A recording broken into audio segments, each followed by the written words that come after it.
Hai semua, saya Maulana Imam Subarkah dengan NIM 16022011125. Di sini saya akan menjelaskan tentang tahap-tahap dalam perancangan produk. Dan produk yang akan saya rancang adalah bedside lamp atau lampu tidur. Silahkan simak penjelasan berikut. Ada orang-orang yang tidak bisa tidur dengan keadaan kamar yang sangat gelap, sehingga mereka akan menggunakan lampu pada kamar mereka yang pada dasarnya lampu itu sangat terang. Padahal hal itu tidak baik untuk kesehatan. Maka dari itu diciptakanlah sebuah lampu tidur.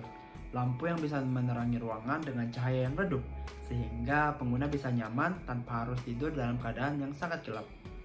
Di sini saya sudah merancang atau mendesain sebuah lampu tidur, di mana saya juga memperhatikan aspek semantika, keergonomisan, dan juga keestetikan produk. Ada beberapa tahapan dalam proses perancangan sebuah produk. Yang pertama, membuat mind mapping. Yang kedua, membuat mood board. Yang ketiga, membuat sketsa. Dan yang keempat, membuat modeling. Tahapan yang pertama ada mind mapping. Sebelumnya saya sudah membuat mind mapping yang berisikan tentang spesifikasi dari lampu tidur tersebut. Silakan diperhatikan mind mappingnya.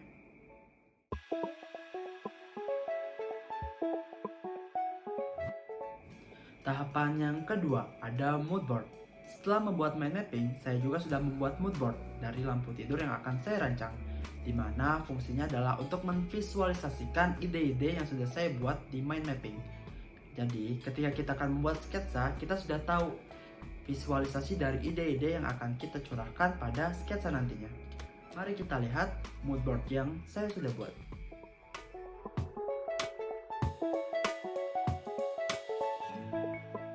Tahapan yang ketiga ada sketsa. Sebelumnya saya sudah membuat 5 sketsa dari lampu tidur ini. Dan akhirnya saya juga sudah membuat satu sketsa final untuk lampu tidur ini.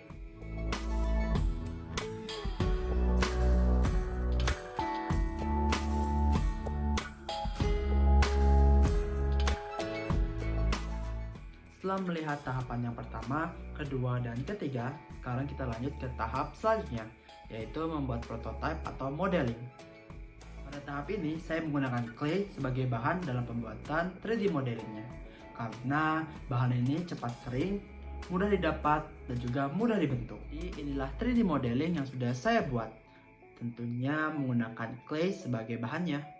3D modeling yang saya buat hanya bagian bawahnya saja, karena bagian inilah yang akan sering disentuh oleh pengguna. 3D modeling ini berskala 2:1, karena pada sketsa aslinya itu diameternya 14 cm, sedangkan ini berdiameter hanya 7 cm. Pada bagian ini terdapat tombol untuk menyalakan atau mematikan lampu tidurnya, terdapat tempat untuk menaruh bohlam, dan terakhir ada tempat untuk kabelnya. Berikut fitur-fitur pada bagian ini atau pada lampu tidur ini. Yang pertama tadi ada tombol on off, dimana ini mengadaptasi konsep touchscreen sehingga pengguna tidak perlu menggunakan usaha yang ekstra untuk menyalakan lampu ini. Cukup dengan sentuhan ringan pada bagian sini akan langsung menghidupkan atau mematikan. Oh iya, pada bagian ini juga bisa untuk mengatur tingkat kecerahan dari lampu tidur ini. Jadi jika ditekan lebih lama, dia akan mencerahkan lampu sampai tingkat maksimal.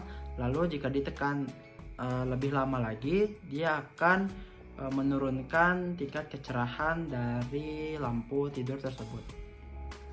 Lalu pada bagian sini, lebih tepatnya di atas tombol on off tadi, dia nanti juga mengusung konsep touchscreen, di mana fungsinya adalah mengatur warna dari lampu tidur ini. Jadi jika digeser ke arah sini, dia akan mengganti warna lampunya, dan jika dibalikan juga akan mengganti ke warna sebelumnya.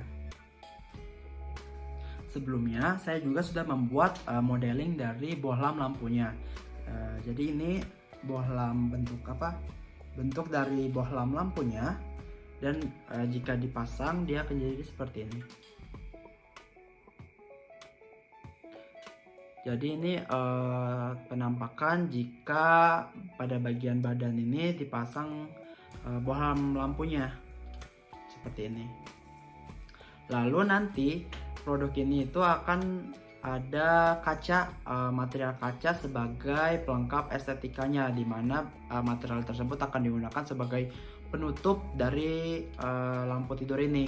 Dia akan ditaruh di atas permukaan pada bagian badan ini, namun tidak full menutupi bagian atas, melainkan hanya setengah saja, karena nantinya pada bagian penutup kaca itu berbentuk seperti bulan sabit.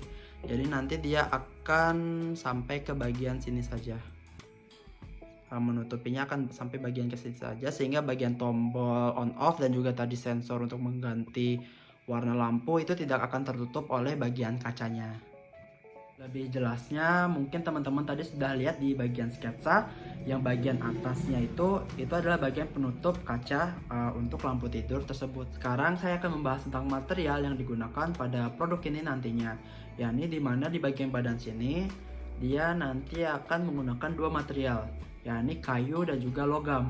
Dimana nanti di bagian bawah sini, itu material A, sedangkan dari bagian tengahnya, lebih tepatnya dari sini ke sini, itu menggunakan material B.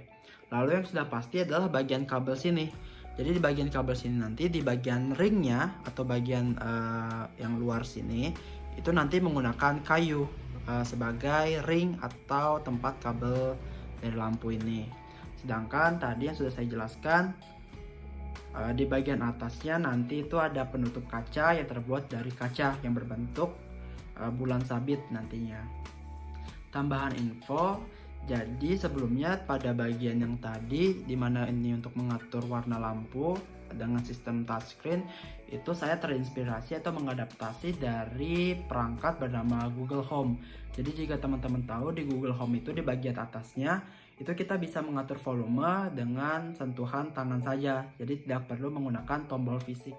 Jadi fitur itulah yang saya adaptasi untuk lampu tidur ini, lebih tepatnya untuk bagian untuk mengatur warna lampu tidurnya nanti. Nah, itu tadi adalah tahapan-tahapan dalam proses pemerancangan produk, lebih tepatnya bedside lamp atau lampu tidur. Mulai tadi dari membuat mind mapping hingga akhirnya membuat 3D modeling menggunakan clay.